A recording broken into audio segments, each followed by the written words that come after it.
श्री हरि की बाल लीलाएं। श्री हरि अपनी बाल लीलाओं से गोप गोपियों को आनंद प्रदान करते हुए सखाओं के साथ घरों में जा जाकर माखन और घृत की चोरी करने लगे। एक दिन उपनंद पत्नी गोपी प्रभावती श्री नंद भवन में आकर यशोदा जी से बोली।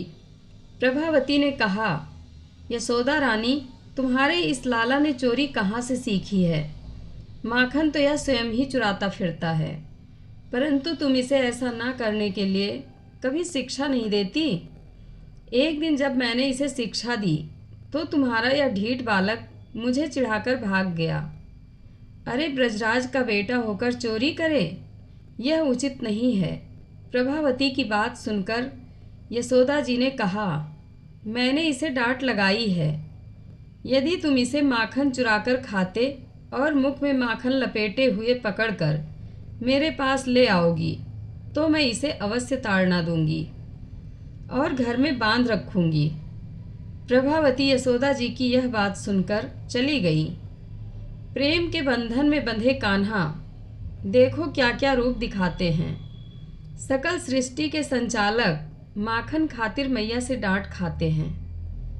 एक दिन श्री कृष्ण बालकों के साथ फिर दही चुराने के लिए उसके घर में गए। सब के सब घर में घुस गए। छीके पर रखा हुआ गोरस हाथ से पकड़ में नहीं आ सकता।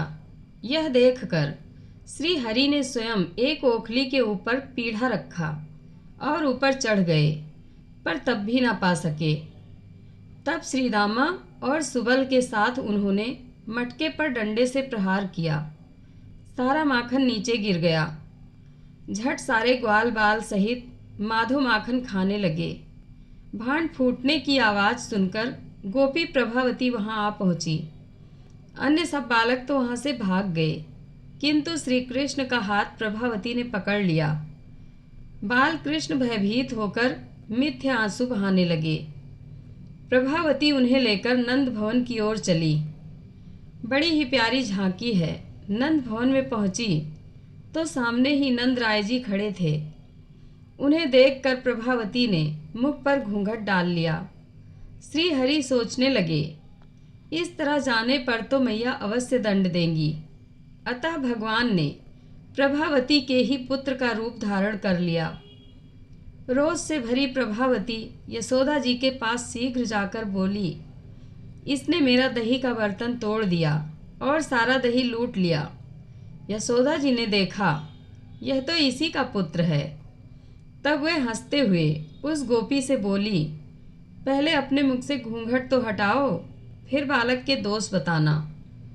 तब प्रभावती ने जैसे ही घूंघट हटाकर देखा तो उसे अपना ही बालक दिखाई दिया। उसे देखकर वह मन ही मन चकित होकर बोली, अरे निगोड़े, तू कहाँ से आ गया? मेरे हाथ में तो ब्रज का सारा सर्वस्व था। इस तरह बड़बड़ाती हुई नंद भवन से चली गई। वहां उपस्थित सारे गोप यशोदा नंद हंसने लगे। इधर भगवान नंद नंदन बाहर की गली में पहुंचकर फिर नंद नंदन बन गए और चंचल नेत्र मटकाकर जोर जोर से हंसते हुए उस गोपी से बोले। बाल कृष्ण ने कहा, अरे गोपी, यदि फिर कभी तू मुझे पकड़ेगी तो अब की बार तेरे पति का रूप धारण कर लूँगा। यह सुनकर वह गोपी आश्चर्य से चकित हो अपने घर चली गई और उस दिन से सब घरों की गोपियां लाज के मारे श्री हरि का हाथ नहीं पकड़ती थी। जय श्री राधे कृष्णा। कथा अच्छी लगे तो कमेंट बॉक्स में अपनी राय ज़रूर दें। धन्यवाद।